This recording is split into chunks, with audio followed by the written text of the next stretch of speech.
My name is Tai Abrams, and I'm the co-founder and CEO of an education organization called Admission Squad, where we help Black and Brown students in New York City get into top high schools.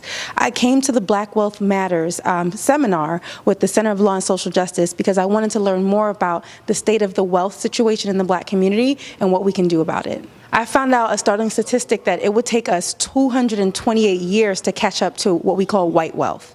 That was alarming because, of course, no one can do that in one lifetime. So I think the urgency was on for us to really make this a priority as a community and not to wait until it's too late. One of the communities that stands out the most to me is the Jewish community, and that something called the Hebrew schools were actually mentioned tonight. What Hebrew schools are is, these weekend schools where they're actually training up the students and training up the kids to really understand the history, their plight, what their struggles are as a community, and then they're re-emphasizing the importance of what we call group economics, which is when I'm going to start a business and be able to have businesses and industries set up within my community where we can share our own dollar.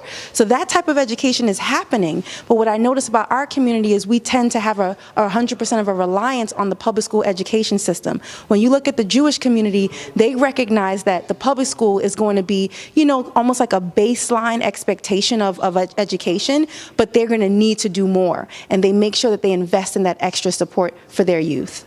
Being that I'm in the education space, one of my biggest priorities is looking to see how we can get this conversation around wealth happening much earlier. I mean, within age 0 to 5. I have a niece. I talk to her all the time about what it means to own.